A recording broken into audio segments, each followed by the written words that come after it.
سے انسان کی محنت کو ضائع نہیں کرتے، قطع نظر اس کے کہ وہ محنت کرنے والا مسلمان ہو یا کافر ہو، محنت کرنے والا یہودی ہو یا عیسائی ہو۔ اللہ نے فرمایا اس احسان کے بدلے اس کو انعام عطا کرنے کے اندر ہم نے یہ خصوصیت یا اختصاص نہیں کیا، اس کو خاص ہم نے مومن کے ساتھ نہیں کیا کہ اگر مسلمان محنت کرے گا تو ہم اس کو اس کا صلہ دیں گے، اس کے برعکس اگر کوئی کافر محنت کرے گا تو اس کا بدلہ نہیں دیں گے۔ اللہ نے فرمایا ایسا نہیں ہے۔ مطلقاً جملہ جو اللہ نے ارشاد فرمایا وہ انسان کے بارے میں فرمایا، انسان کے اندر مومن بھی آ گیا، کافر بھی آ گئے، یہودی بھی آ گئے، سب آ گئے۔ تو معلوم یہ ہوا کہ قاعدہ کلیہ رب ذوالجلال نے بتا دیا کہ اس دنیا کے اندر جو بھی انسان کسی کام کے اندر محنت کرتا ہے، کوشش کرتا ہے، جد و جہد کرتا ہے، اپنا ٹائم دیتا ہے، تو اللہ نے فرمایا اس کی محنت کو ہم ضائع نہیں جانے دیتے، اس کی محنت کا بدلہ ہم اس کو دنیا ہی کے اندر عطا فرما دیتے ہیں۔ اب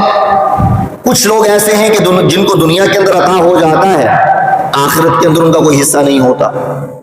فرق یہی ہے کہ ایک مسلمان اگر اس دنیا کے اندر محنت کرتا ہے تو چونکہ اس کے دل کے اندر ایمان ہوتا ہے تو اللہ فرماتا ہے اس کی محنت کا بدلہ، اس کی جزا، اس کا صلہ ہم اس بندہ مومن کو دنیا کے اندر بھی عطا کرتے ہیں، آخرت کے اندر بھی عطا فرماتے ہیں۔ اس کا بدلہ صرف دنیا کے اندر محدود نہیں ہو جاتا، بلکہ دنیا سے جب جاتا ہے تو قبر کے اندر بھی اس محنت کا اس کو صلہ نظر آتا۔ قیامت کے دن جب حشر کے میدان میں اٹھے گا تو حشر کے دن بھی، حشر کے میدان کے اندر بھی اس کو نظر آئے گا کہ جو اس نے محنت، اس نے جد و جہد کی تھی، اللہ تعالیٰ نے اس کا بدلہ، اس کا احسان اس کو عطا فرمایا۔ اس کے برعکس اگر کافر محنت کرتا ہے تو اللہ نے فرمایا اس کی محنت کو ہم ضائع نہیں قرار دیتے، لیکن اس کا صلہ اور جزا ہم فقط اس کو دنیا کے اندر ہی عطا فرماتے ہیں۔ دنیا کے اندر اس کو عطا ہو جاتا ہے، قبر کے اندر اس کا کوئی حصہ نہیں ہوتا، آخرت کے اندر اس کا کوئی حصہ نہیں ہوتا، یہ فرق ہوتا ہے۔ لیکن محنت کو، جد و جہد کو، انسان کی کوشش کرنے کو، کوئی بھی انسان کیوں نہ ہو، اللہ اس کو ضائع نہیں قرار دیتا۔ اب مومن کے اندر اور ایک غیر مسلم کے اندر، غیر مومن کے اندر جس کو اللہ پر یقین نہیں ہے، رسول اللہ کا اس میں کلمہ نہیں پڑھا، اس کے اندر بہت بڑا فرق ہے۔ محنت مومن بھی کر رہا ہے، کوشش مومن بھی کر رہا ہے، اور کوشش اس طرح کافر اور یہودی اور غیر مسلم بھی کر رہا ہے۔ اب فرق یہ ہے کہ ایک مومن اگر محنت کرتا ہے دنیا کمانے کے لیے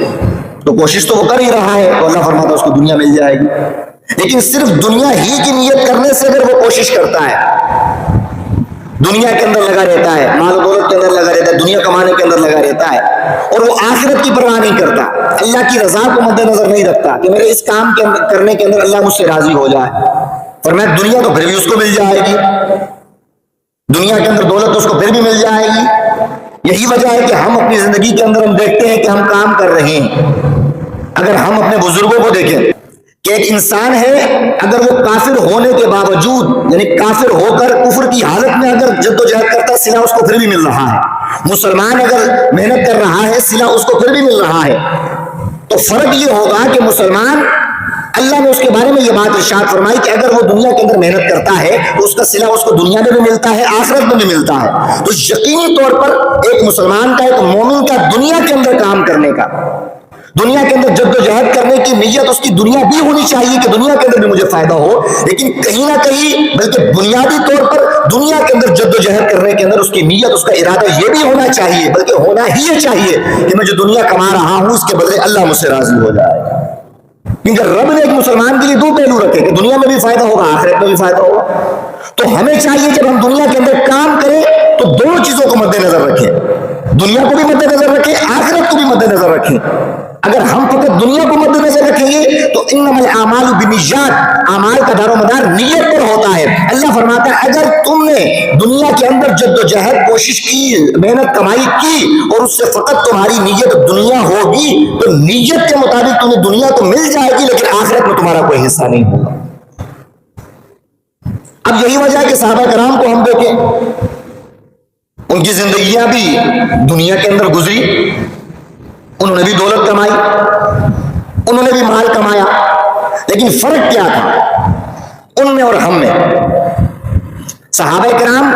وہ نفوس قدسیہ ہیں، وہ ہستیاں ہیں، وہ ذاتیں ہیں کہ ایمان کا پریکٹیکل دیکھنا ہو کہ اللہ نے فرمایا ایمان لاؤ اور میں نماز پڑھو، اللہ اور اس کے رسول کی غلامی میں آ جاؤ، تو تو انسان کے دل میں خیال پیدا ہوا کہ ٹھیک ہے ایمان تو لائیں لیکن کیسے لائیں؟ ہم نماز تو پڑھیں تو کیسے پڑھیں؟ مصطفیٰ کی غلامی کے اندر آئیں تو کس طریقے سے آئیں؟ وہ پریکٹیکلی صورت کے اندر ہمیں کوئی ایسی چیز نظر آنی چاہیے کہ ہمیں تھیوری تو مل گئی لیکن اس کو کس طریقے سے عمل کرنا ہے اس کے لیے ہمارے سامنے نمونہ ایک پریکٹیکلی صورت میں کوئی چیز موجود ہونی چاہیے۔ تو اللہ نے فرمایا ایمان لاؤ، ہم نے اس کی پروردگار کیسے ایمان لائیں؟ تو اللہ نے فرمایا وَإِذَا قِيلَ لَهُمْ آمِنُوا كَمَا آمَنَ النَّاسِ، فرمایا ایمان ایسے لے کر آؤ جیسے میرے مصطفیٰ کے صحابہ ایمان لے کر آئے، فرمایا ایمان ایسے لے کر آؤ جیسے میرے مصطفیٰ کے غلام لے کر آئے۔ اور دیکھو کہ صحابہ کی زندگی کیسی تھی، کیسے مصطفیٰ کے ساتھ تھے، ان کا بولنے کا انداز کیا تھا، ان کا گفتگو کرنے کا انداز کیا تھا، مصطفیٰ کے پاس جب بیٹھتے تھے تو بیٹھنے کا انداز کیا تھا، وہ سوال کرتے تھے مصطفیٰ سے تو کس انداز سے کرتے تھے۔ فرمایا تم ویسے ہی زندگی اپنانے لگ جاؤ تو سمجھ جانا تم نے غلامی مصطفیٰ کا حق ادا کر دیا ہے۔ تو میں عرض کر رہا تھا آپ کی خدمت میں کہ دنیا کے اندر ہم مال کما رہے ہیں، ہم میں اور صحابہ میں بہت سے فرق موجود ہیں، بہت سی چیزیں ایسی ہیں جو ممتاز ہیں۔ ان میں ایک چیز یہ بھی ہے کہ وہ دنیا کے اندر جب رہتے تھے تو آپس کے اندر وہ مقابلہ دنیا کے لحاظ سے نہیں کیا کرتے تھے۔ آج اگر ہم زندگی گزار رہے ہیں تو دنیا کے اندر ہم مقابلہ کرتے ہیں، کس چیز میں مقابلہ کرتے ہیں کہ جو فلاں بندہ اس نے اتنا کاروبار کیا، اتنی محنت کی، اس نے اچھا گھر بنا لیا، تو ہم اس کے اندر مقابلہ بازی کے اندر آتے ہیں کہ اب میں بھی اچھا گھر بناؤں گا۔ وہ فلاں بندہ ہے اس کی اتنی جائیداد ہو گئی، اتنا کاروبار آ گیا، تو لہٰذا اب میں بھی محنت کروں گا اور اسی طرح کام کروں گا، اسی طرح میرے پاس بھی دولت آ جائے گی، اسی طرح میرے ساتھ بھی سلسلہ اس طرح کے معاملات ہو جائیں گے۔ لیکن صحابہ کرام کو دیکھا جائے تو صحابہ کرام مقابلہ تو کرتے تھے آپس میں، لیکن کسی بھی واقعے سے یا کسی بھی فعل، کسی بھی قول سے ہمیں یہ نہیں پتا چلتا کہ صحابہ نے کبھی آپس میں مقابلہ کیا ہو تو دولت کی وجہ سے کیا ہو۔ انہوں نے دیکھا ہو کہ عثمان غنی رضی اللہ تعالیٰ عنہ کے پاس دولت زیادہ ہے، انہوں نے کوشش کی اور کہا ہو کہ اب میں بھی اتنا کماؤں گا کہ عثمان غنی کے برابر ہو جاؤں۔ عبد الرحمن بن عوف کے پاس مال و دولت بہت زیادہ تھا، تو کبھی ایسا نہ ہوا کہ صحابہ کرام نے خواہش کی اور کہا ہو کہ ہم بھی محنت کریں گے، دولت کمائیں گے، پیسہ کمائیں گے تاکہ عبد الرحمن بن عوف کے جیسے ہم بن جائیں۔ کسی صحابی کی ایسی آرزو نہیں تھی۔ آرزو کیا تھی؟ صحابہ کرام فرماتے ہیں کہ حضرت علیہ السلام کے پاس جو غربا اور کہا جائے کہ وہ سیکھنے کے لیے، دین سیکھنے کے لیے جو صحابہ آپ کے پاس آتے تھے، وہ نوجوان بھی تھے، اس میں بوڑھے بھی شامل تھے، فرماتے رسول اللہ کے پاس ہی وہ رہا کرتے تھے، اصحاب صفہ جن کو کہا جاتا ہے۔ اب ان کا حال کیا تھا کہ ان کے پاس مال و دولت نہیں تھا، کئی دن تک ان کے پاس کھانے کے لیے نہیں ہوتا تھا، پینے کے لیے نہیں ہوتا تھا، حتیٰ کہ کئی صحابہ کے پاس پورا بدن ڈھانپنے کے لیے کپڑا موجود نہیں ہوتا تھا۔ یہ کیفیت ہوا کرتی تھی۔ اور ایک طرف اللہ رب العزت نے سخاوت کرنے والوں کے لیے، صدقہ و خیرات کرنے والوں کے لیے اعلیٰ درجات کی بشارت دی ہوئی ہے۔ اب ان صحابہ کے دل میں بھی یہ بات آئی کہ اللہ فرماتا ہے تم خرچ کرو، تم پر اللہ راضی ہوگا، تم صدقہ و خیرات کرو، اللہ تم سے راضی ہوگا، اللہ تم سے درجات عطا فرمائے گا،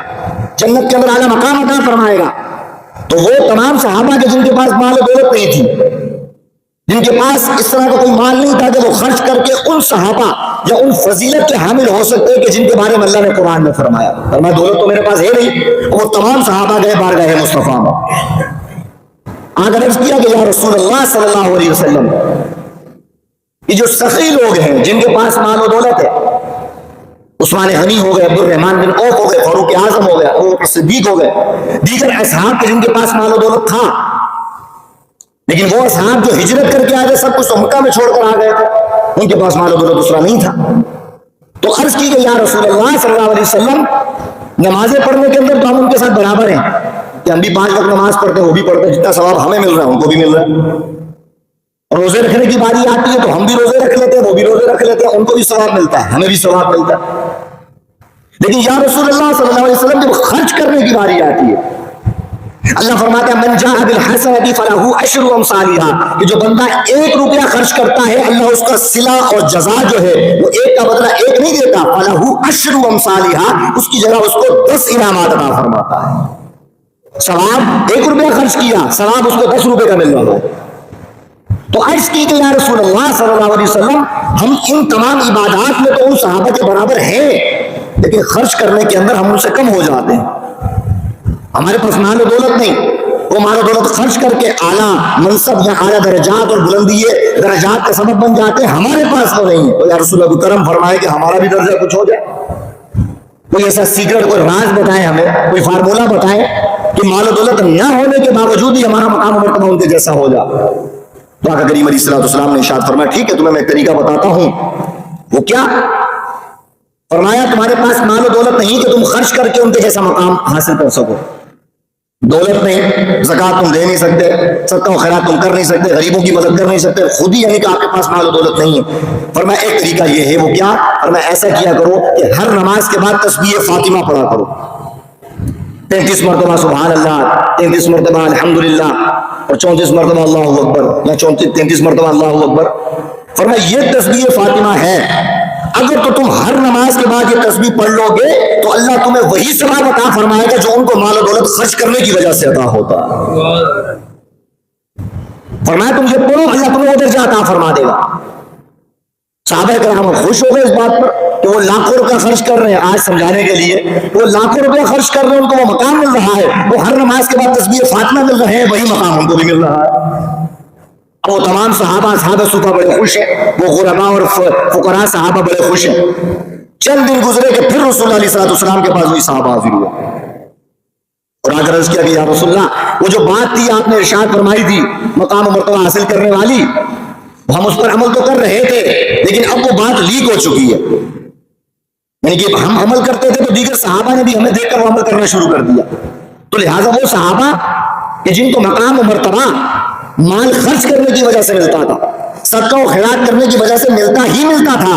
ہم نے یہ تسبیحات پڑھ کے ان کا جیسا درجہ پانے کی کوشش کی، لیکن یا رسول اللہ اب وہ بھی یہی تسبیح پڑھنے لگ گئے،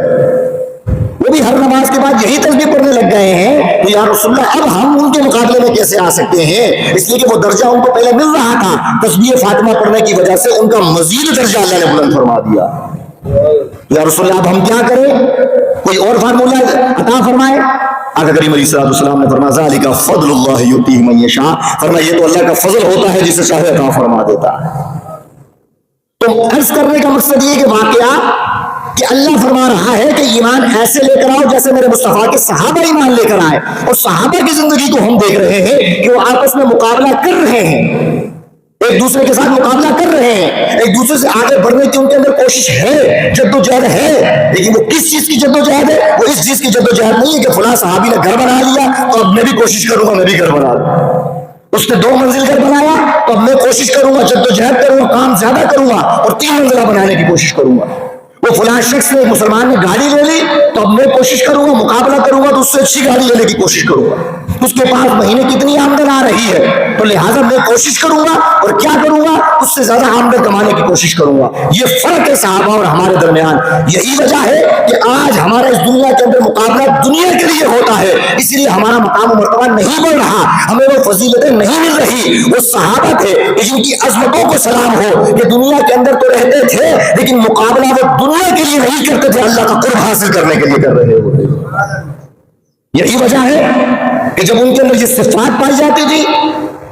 تو اللہ تعالیٰ نے قرآن کریم میں ارشاد فرمایا رضی اللہ عنہم ورضوا عنہ، فرمایا جنت کے اندر جا کر حشر کے میدان میں حساب و کتاب کے بعد ہر بندے کو پتہ چلے گا کہ وہ جنتی ہے یا جہنمی ہے، فرمایا دنیا کے اندر اس کو پتہ نہیں چلے گا،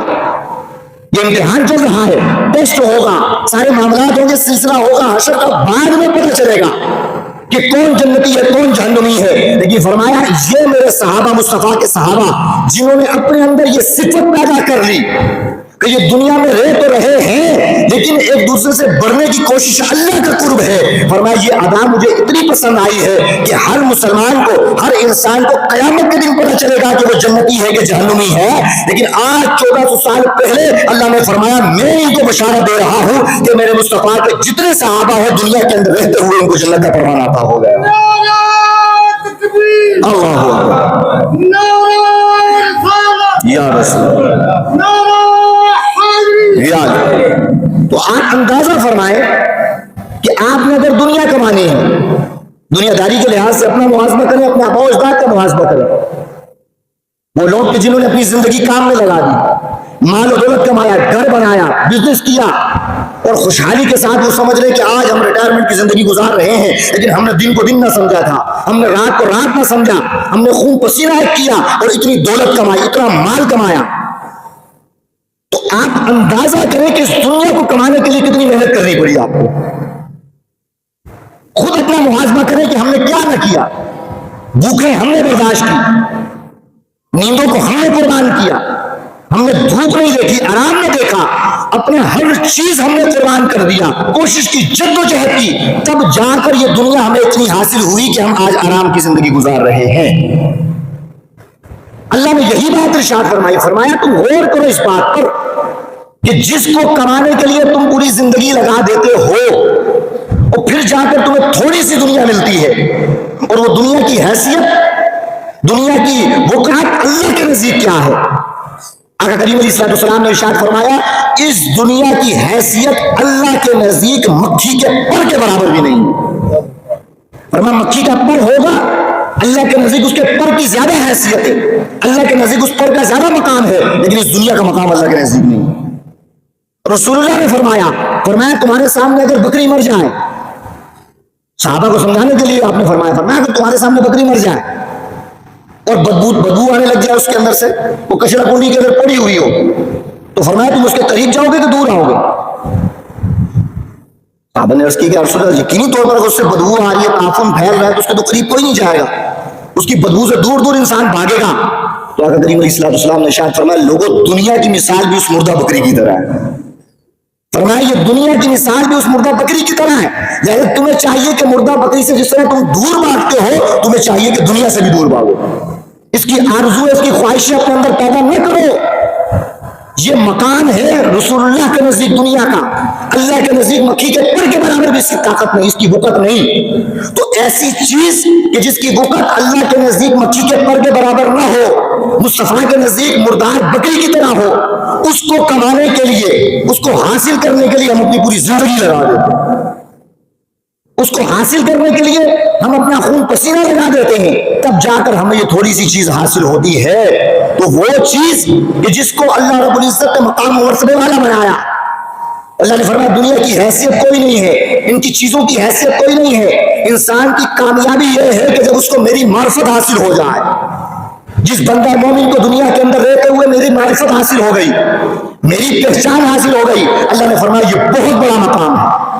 بہت بڑی شان و عظمت ہے. وہ انسان فلاح پا گیا, وہ انسان کامیاب ہو گیا, اس انسان نے اپنے مقصد کو پا لیا, مقصود کو پا لیا, اس نے دنیا کے اندر رہتے ہوئے میری معرفت, میری پہچان حاصل کر دی. تو میں آپ سے عرض کرنا چاہتا ہوں کہ وہ چیز کہ جو اللہ کے نزدیک کتنی گھٹیا ہے, اس کو حاصل کرنے کے لیے ہمیں کتنی محنت کرنی پڑتی ہے, خون پسینہ کر دیتے ہیں. اگر اس گھٹیا چیز کو حاصل کرنے کے لیے ہمیں اتنی محنت کرنی پڑے گی, اور اس کے بدلے میں ہمارے پاس دشمن بھی بہت آتے ہیں, حسد کی صورت میں آتے ہیں, نظر لگانے کی صورت میں آتے ہیں. اگر آپ کا آمدن اچھی ہونے لگ جائے تو لوگوں کی نظر آپ کو کھا جائے گی, آپ کا گھر بار اچھا ہو جائے تو لوگ حسد میں آ جائیں گے. تو ایک ایسی چیز کہ جو اللہ کے نزدیک اتنی گھٹیا ہے,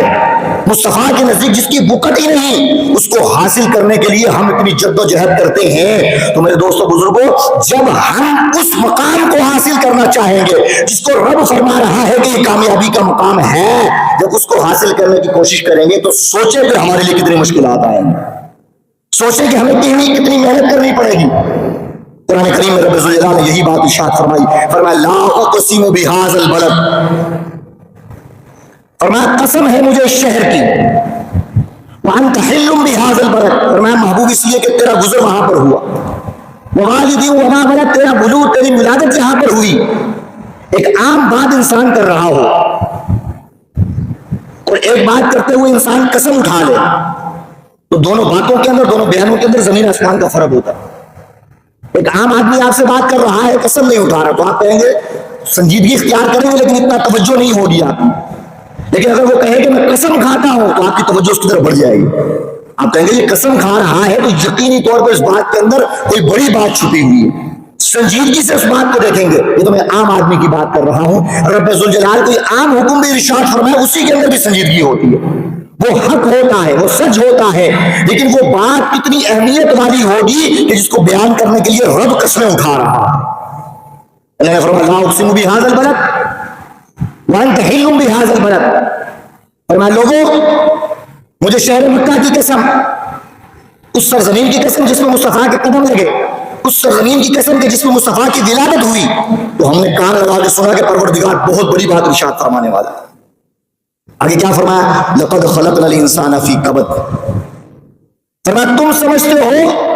کہ تم نے اللہ کی معرفت حاصل کرنی ہے، اللہ کی اس منزل جو اللہ جس کے لیے اللہ نے تمہیں پیدا کیا، تم نے اس تک جانا ہے، تو یہ کوئی آسان چیز ہے؟ فرمایا ہو ہی نہیں سکتا۔ لقد خلقنا الانسان فی کبد، ہم نے انسان کو پیدا ہی مشقت کے اندر کیا ہوا۔ تو جب رب فرما رہا ہے 3 قسمیں کھا کر یہ بات فرما رہا ہے کہ ہم نے تمہیں پیدا ہی مشقت کے اندر کیا، تو یہ کیسے ممکن ہے کہ ہم اس چیز کو آسانی سے پالیں؟ کیسے ممکن ہے کہ ہم اس چیز کو آسانی سے پالیں؟ یہی وجہ ہے جب رستے ہمارے سامنے ہیں، اگر ہم نے اپنی زندگی کو کامیاب کرنا ہے جیسا رب چاہ رہا ہے، تو آپ موازنہ کریں اس چیز کا کہ ہمیں دنیا کے اندر کتنی محنت کرنی پڑے گی۔ اس لیے آپ دیکھیں کہ آج میں اکثر وہ بات جملہ کہا کرتا ہوں کہ ملا کی اذان اور ہے، مجاہد کی اذان اور ہے۔ کہ آپ نے اگر ملا کی اذان دینی ہے، ملا کی اذان کا مطلب کیا کہ نماز کا وقت ہوا، آپ نے نماز پڑھ لی، آ کر زکات دینے کی باری آئی، آپ نے زکات دے دی، آپ گھر سے تہجد کے ٹائم اٹھ کر آ کر نماز پڑھ رہے ہیں، قرآن پڑھ رہے ہیں، حدیث پڑھ رہے ہیں، لوگوں کے ساتھ اخلاق سے پیش آ رہے ہیں، عمرے کر رہے ہیں جا کر، تو آپ کو کوئی بھی روکے گا نہیں۔ کبھی ایسا ہوا کہ آپ گھر سے نماز کے لیے آئے ہو تو گھر والوں نے آپ کو روکا اور کہا کہ نماز نہیں پڑھے؟ آپ تہجد کے اندر آپ اٹھ کر نماز کے لیے آئے تو کبھی ایسا ہوا ہو کہ گھر والوں نے کہا ہو کہ تہجد پڑھ رہے ہو، بندہ ٹھیک نہیں، آپ کو تہجد سے کبھی روکا ہو؟ آپ روزے رکھ رہے ہو تو آپ کو کبھی روکا ہو؟ ایسا کبھی نہیں ہوا، اس لیے کہ یہ ملا کی اذان ہے۔ نماز روزہ وغیرہ یہ سارے آپ کریں گے، آپ کو کوئی نہیں روکے گا۔ اور انسان کی کامیابی کا معیار یہ ہے ہی نہیں کہ وہ نمازیں پڑھ لے، روزے رکھ لی، کامیابی کا معیار نہیں ہے، یہ منزل تک پہنچنے کا ذریعہ ضرور ہے، لیکن بندے نے نماز پڑھ لی وہ سمجھے میں کامیاب ہو گیا، اور میں ایسا کبھی نہیں ہو سکتا۔ تو کیا ہوا؟ اور میں ملا کی اذان اور ہے، مجاہد کی اذان اور ہے۔ آپ ملا کی اذان دیتے رہے، آپ کو کوئی نہیں روکے گا، لیکن جب آپ مجاہد کی اذان دیں گے، مجاہد کی اذان کیا ہے؟ آپ یہ اذان دیں، یہ اعلان کریں کہ آج کے مطابق میرے گھر کے اندر وہی کچھ ہوگا جیسا مصطفیٰ چاہتے ہیں، جیسا شریعت چاہے گی ویسا میرے گھر میں معاملہ ہوگا، ہماری شادیاں اسی رسومات کے تحت ہوں گی جیسا مصطفیٰ نے کہا، شریعت کے تحت ہوں گی، ہمارے گھر کے اندر وہی طور طریقہ چلے گا جیسا رب نے کہا، اس کے مصطفیٰ نے کہا۔ یہ ہے مجاہد کی اذان۔ خدا کی عزت کی قسم علماء فرماتے ہیں آپ ایک مرتبہ یہ اعلان کر کے دیکھیں تو آپ دیکھیں گے آپ کے اپنے گھر والے آپ کا بائیکاٹ کر دیں گے، آپ کے اپنے گھر والے آپ کو شادیوں میں بلانا چھوڑ دیں گے، کہیں گے کہ یہ بندہ ٹھیک نہیں ہے، یہ تو شریعت کی بات کرتا ہے، یہ تو سخت باتیں کرتا ہے۔ تو معلوم یہ ہوا کہ جب تک آپ ملا کی اذان دیتے رہیں گے آپ کو کوئی نہیں روکے گا، لیکن جب آپ نے مجاہد کی اذان دینا شروع کی سارا معاشرہ آپ کے خلاف ہو جائے گا۔ رسول اللہ علیہ السلام کی حیات مبارکہ میں یہی سکھاتی ہے، جب وہ غار حرا کے اندر 40 سال کی عمر تک آپ نمازیں پڑھتے تھے، کئی دن تک آپ غار حرا میں رہتے تھے، لوگوں کے ساتھ اچھا سلوک کرتے تھے، تو لوگوں نے آپ کو کچھ نہیں کہا، صادق اور امین کا ٹائٹل آپ کو دیا، آپ کی دیانتداری امانتداری کی گواہیاں دینے جانے لگی، لیکن جیسے ہی 40 سال کی عمر میں اعلان نبوت کا اظہار کا معاملہ ہوا، آپ آئے غار حرا سے اور آپ نے آ کر کیا فرمایا؟ فرمایا جن بتوں کی تم عبادت کرتے ہو چھوڑ دو اور ایک اللہ کی عبادت کرو۔ جب تک وہ خود ملا کی اذان، جب تک وہ خود نمازیں پڑھ رہے تھے کوئی نہیں روک رہا تھا، جب خود مراقبوں میں تنہائی میں بیٹھ کر اللہ کی یاد میں مشغول تھے، اللہ کے ذکر میں مشغول تھے، تو کوئی آپ کی مخالفت نہیں کر رہا تھا، کوئی آپ کو تکلیف نہیں دے رہا تھا، لیکن جیسے ہی اللہ کے حکم پر آپ نے دین کو نافذ کرنے کی کوشش کی اور اللہ کے احکامات پر عمل اور لوگوں کو عمل پیرا ہونے کی کوشش کی، تو غیر کیا اپنے بھی آپ کے دشمن ہو گئے۔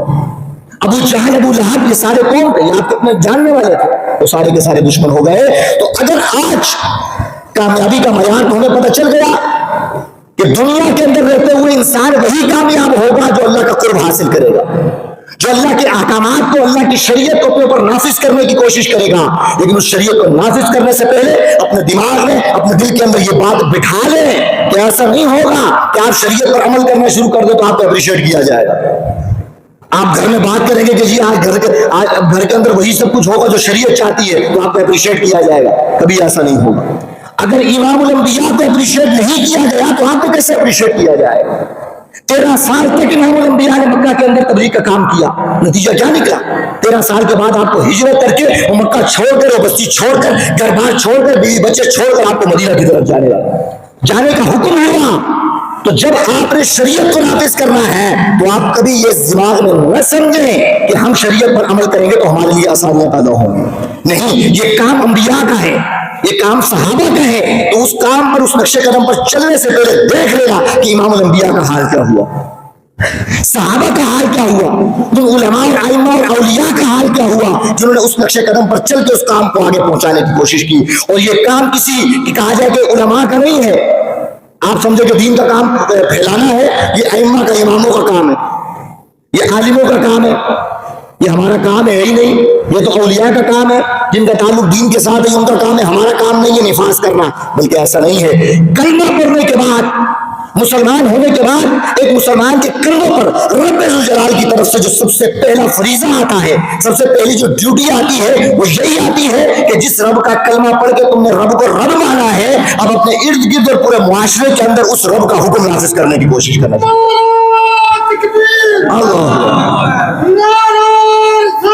یا رسول یا تو آپ اندازہ فرمائیں کہ آج آپ تحیہ کریں کہ میں دین پر عمل کروں گا، آپ مسجد سے باہر نکلیں گے آپ کی مخالفت شروع ہو جائے گی، آپ کو پتہ بھی نہیں چلے گا. آپ کے گھر کے اندر آپ کی مخالفت شروع ہو جائے گی. اگر آپ دین پر چلنا شروع کریں گے، جہلاء اور گمراہ قسم کے لوگ آپ کے ساتھ آ جائیں گے، آپ پر طعن و تشنیع کرنا شروع کر دیں گے. مجھے یہ واقعہ یاد آتا ہے، غالباً خواجہ غریب نواز رحمۃ اللہ تعالیٰ علیہ کا ہے، یہاں فضیل بن ایاز رحمۃ اللہ تعالیٰ علیہ کا واقعہ. رمضان کا مہینہ تھا، کسی بستی سے آپ کا گزر ہوا تو بستی والوں کو آنے سے پہلے ہی یہ بات پتہ چل گئی کہ اس بستی کے اندر اللہ کے ولی کا گزر ہوگا. رمضان کا مہینہ اور وہ سفر کر کے آ رہے ہیں، یہاں سے گزر ہوگا تو ہم کیوں نہ ان کا استقبال کریں، اپنے بستی کے اندر تھوڑی دیر کے لیے ان کو ٹھہرا لیں تاکہ ان سے فیض حاصل کریں، تاکہ ان کے ساتھ یہ معاملات ہوں، ایک ولی کی زیارت کا موقع مل جائے گا. تو محدثین نے اور سیرت نگاروں نے لکھا جب کہ اللہ کے ولی اس بستی کے پاس ہوئے تو ساری بستی والے ان کا استقبال کرنے کے لیے کھڑے تھے. رمضان کا مہینہ تھا، ظہر کا وقت تھا، دھوپ جو تھی وہ کہا جائے کہ اس کی تپش بہت زیادہ تھی. اب جب خواجہ غریب نواز رحمۃ اللہ تعالیٰ علیہ جب اس بستی کے قریب آئے، آپ کے ساتھ کچھ لوگ تھے تو آپ کے پاس کھانے پینے کا سامان بھی ہوتا ہے سفر کے اندر، تو آپ نے اپنے سامان کے اندر سے مشکیزہ نکالا، یا سمجھانے کے لیے کہا جائے کہ بوتل نکالی پانی کی، اور آپ وہاں پر بیٹھے اور آپ نے پانی پینا شروع کر دیا. جب آپ نے پانی پی کر وہ بوتل رکھی، اس کے بعد آپ نے عوام کی طرف دیکھا تو آدھی عوام ویسی جا چکی تھی، آدھی عوام ویسی جا چکی ہے. جو تھوڑے بہت لوگ بچے وہ بھی چیمہ گوئیاں کرنے میں لگے. جب پتہ کیا گیا کہ مسئلہ کیا ہے تو کہا کہ وہ سب یہ کہہ رہے تھے کہ یہ کیسا اللہ کا ولی ہے، رمضان کا مہینہ اور یہ کہا جائے کہ دوپہر کے وقت پانی پی رہے. اگر اس کے اعمال کا یہ حال ہے، اگر اس کی کیفیت کا یہ حال ہے تو اس کے اندر کیا ولایت کا نور ہوگا، کیا ایمان کا نور ہوگا. اور وہ یہ کہتے ہوئے سارے کے سارے بدگمانی کے ساتھ چلے گئے. آپ فرماتے ہیں خواجہ صاحب رحمۃ اللہ تعالیٰ علیہ کے جو ارد گرد لوگ تھے، آپ نے ان کو سمجھایا. آپ نے فرمایا دیکھو جب تک ملا کی اذان دیتے رہو گے تمہیں کوئی نہیں روکے گا، لیکن جب تم مجاہد کی اذان دو گے اور شریعت کے احکامات پر عمل کرنا شروع کرو گے تو اس طرح تمہیں لوگ چھوڑ کر چلے جائیں گے. تو پوچھا کہ کیا وجہ؟ تو فرمایا تمہیں پتہ نہیں کہ میں بھی آ رہا ہوں، ہم کس حال میں آ رہے ہیں. ہم تو سفر سے آ رہے ہیں، سفر سے یہاں تک ہو تو گزر جائیں گے، رمضان کا مہینہ روزے چل رہے ہیں، لیکن ہم نے وہاں سے سفر کیا ایک بستی تک. تو سفر کے اندر جو روزے کے احکامات ہیں وہ کیا ہے؟ قرآن کریم میں رب ذوالجلال نے یہ بات ارشاد فرمائی کہ اگر رمضان کا مہینہ آ جائے تو فرمایا تم نے کوئی سفر کرنا ہو تو اللہ فرماتا ہے میں تمہیں اجازت دیتا ہوں کہ تم اس دن کا روزہ نہ رکھو. اللہ فرماتا ہے میں تمہیں اجازت دے رہا ہوں، رب کے لیے روزہ رکھنا ہے. رب فرما رہا ہے تم نے میرے لیے روزہ رکھنا ہے، مجھ سے نیکی اور ثواب کی امید لگائے بیٹھے ہو، میں نے تمہیں دینا ہے، میں ہی تمہیں کہہ رہا ہوں کہ اگر تمہیں سفر پر جانا ہے تو تم روزہ چھوڑ دو، بعد میں اس کی قضا کر لینا. تو آپ نے فرمایا دیکھو میں نے اللہ کے ایک حکم پر عمل کیا ہے، اللہ کی ایک اجازت، اللہ کے ایک امر پر میں نے حکم کیا ہے، اور یہ معاشرہ میرے ساتھ کیا کر رہا ہے. تو جان لو کہ اگر تم اپنی پوری زندگی اپنے سارے کے سارے معاملات تم شریعت نافذ کرنے میں لگا دو گے تو دنیا تمہارے ساتھ کیا کرے گی. تو آج ہمارا حال بھی یہی ہوتا ہے کہ ہمیں احکامات کا پتہ نہیں ہوتا، اور جب پتہ نہیں ہوتا تو ایسے علماء کو، ائمہ کو، اولیاء کے افعال کو دیکھتے ہوئے ہم اپنے علم اور اپنی عقل کے ترازو کے اندر ان کو تولنا شروع کرتے ہیں. نتیجہ کیا نکلتا ہے؟ ہمارا علم ان کے برابر نہیں ہوتا، ہماری فہم و فراست ان کے برابر نہیں ہوتی، مسائل کا علم ہمارا ان کے برابر نہیں ہوتا. جب ہم کم علم کم فہم کے ترازو کے اندر اتنی بڑی اعلیٰ ہستی کو تولیں گے، نتیجہ کیا نکلے گا؟ ہمارے دل کے اندر ان کی نفرت پیدا ہونا شروع ہو جائے گی. دوستو بزرگوں، اپنے معاشرے کا محاسبہ کر کے دیکھیں. ان چھوٹی چھوٹی چیزوں کے اندر اور بڑے بڑے احکامات اور مسائل کے اندر اللہ چھوٹ دے رہا ہوتا ہے، ہم بندے اس کو پکڑ رہے ہوتے ہیں. یہ کیا ہوتا ہے؟ کم علمی کی وجہ سے. حضرت سفیان ثوری رحمۃ اللہ تعالی علیہ کا واقعہ مجھے یاد آتا ہے. آپ نے فرمایا ایک مرتبہ میں مسجد میں داخل ہوا اور سامنے میں نے ایک شخص کو دیکھا کہ جو نماز کے اندر رو رہا تھا، اور میں نماز پڑھ رہا تھا، اس کی آنکھوں سے آنسو جاری تھے اور میں دیکھ رہا ہوں کہ نماز پڑھ رہے رو رہے. آپ فرماتے میرے دل میں خالی خیال آیا، اور میں دل میں یہ خیال آیا کہ شاید یہ ریاکاری کر رہا ہے، یہ دکھاوا کر رہا ہے، اصل نماز نہیں پڑھ رہا. اور میں نے زبان سے نہیں کہا کہ میں نے زبان سے کسی کو کہہ دیا ہو، کسی کے عمل کو دیکھ کر میں نے کسی بندے کو ساتھ والے کو کہہ دیا ہو، کان میں یہ بات کر دی ہو. ہمارا معاشرہ تو یہی ہے نا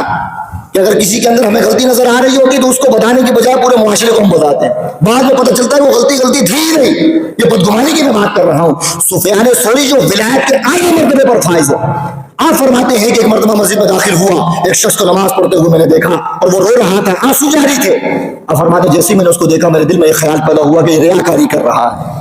یہ دکھاوے کے لیے نماز پڑھ رہا ہے، دکھاوے کے لیے رو رہا ہے. آپ فرماتے ہیں پورے ایک ہفتے تک اللہ تعالیٰ نے مجھ سے تہجد کی توفیق چھین لی. فرماتے تہجد کے اندر میں اٹھا کرتا تھا، اللہ کی یاد میں مشغول ہوا کرتا تھا، اس لیے کہ تہجد کا وقت وہ خاص وقت تھا جب رب کی خاص رحمتوں کا نزول ہوتا ہے. تہجد کا وقت وہ ہوتا ہے کہ رسول اللہ علیہ السلام نے ارشاد فرمایا، رب نے یہ بات ارشاد فرمائی، فرمایا کہ جب تہجد کا وقت ہوتا ہے تو فرمایا رب اپنی شان کے مطابق پہلے آسمان پر آ جاتا ہے، اپنی شان کے مطابق پہلے آسمان پر آتا ہے اور ندا دینے والا ندا کرتا ہے کہ اے لوگوں اپنے رب سے جو مانگو گے اس وقت تمہیں رب تمہارا عطا فرما دے گا. اور میں وہ وقت تھا، سفیان ثوری کہتے ہیں میں اس وقت اٹھتا تھا، مجھے پتا تھا کہ اللہ کی رحمت اس طرح براہ راست نزول ہو رہی ہے، اللہ کا قرب یہ مل رہا ہے اور اللہ مجھے توفیق بھی دیتا تھا. لیکن فرمایا ایک مرتبہ میرے دل میں یہ خیال آیا، کسی کی نماز کو دیکھ کر، کسی کی کیفیت کو دیکھ کر، آپ فرماتے میرے دل میں خیال آیا، زبان سے میں نے ادا نہیں کیا. آپ فرماتے رب نے مجھ سے وہ اتنی قرب والی جو نماز تھی اس کو چھین لیا. تو عرض کرنے کا مقصد یہ ہے کہ اتنے ولایت کے منصب پر فائز ہونے کے بعد اگر ایک بدگمانی کی وجہ سے، دل میں خیال بد آنے کی وجہ سے اللہ نمازوں کی توفیق چھین لے تو وہ احباب یا ہم جو لوگوں کو دیکھ کر باہر جا کر زبان سے وہ ادا کر دیتے ہیں اور پروپیگنڈے کرنا شروع کر دیتے ہیں، لوگوں کے دلوں میں بدگمانیاں پیدا کرنے کی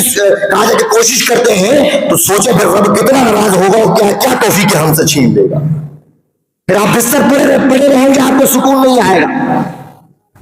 اذان کی آواز آپ کے کان میں آئے گی لیکن آپ کے پاؤں اس قابل نہیں ہوں گے کہ اللہ کی بارگاہ میں آئے. ہم کیا سمجھ رہے ہیں کہ ہم نمازیں نہیں پڑھ رہے، اذان کی آواز آ رہی نماز کے لیے نہیں جا رہے، تو ہم کیا سمجھ رہے کہ ہم اللہ کی عبادت کے لیے نہیں آ رہے، ہم اللہ کے ذکر کے لیے نہیں آ رہے. اگر یہ تمام چیزیں سننے کے بعد، یہ مقام و مرتبہ جاننے کے بعد کہ نماز کی کیا اہمیت ہے، ہمارے پاؤں پھر بھی مسجد کی طرف نہیں آتے، تو ہمیں اللہ کی بارگاہ میں رو کر اللہ سے استغفار کرنا چاہیے کہ نہ جانے کون سی ایسا گناہ ہو گیا کہ ان تمام چیزوں کے ہونے کے باوجود اللہ اپنی بارگاہ میں آنے کی توفیق نہیں دے رہا. اسی لیے اقبال نے کہا کہ وہ ایک سجدہ ہے جسے تو گرا سمجھتا ہے، وہ ایک سجدہ جس کی طرف آنے کے لیے تمہارے پاؤں بھاری ہو جاتے ہیں،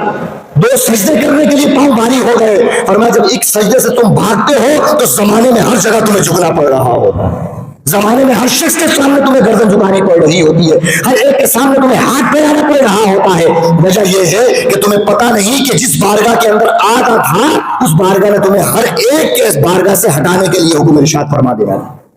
تو لہٰذا میرے دوستوں بزرگوں اپنے آپ کا محاسبہ کریں. لا اقسم بہذا البلد، دنیا کمانے کے لیے بھی محنت کرنی پڑے گی آپ کو، بغیر دنیا محنت کے آپ کو دولت نہیں ملے گی،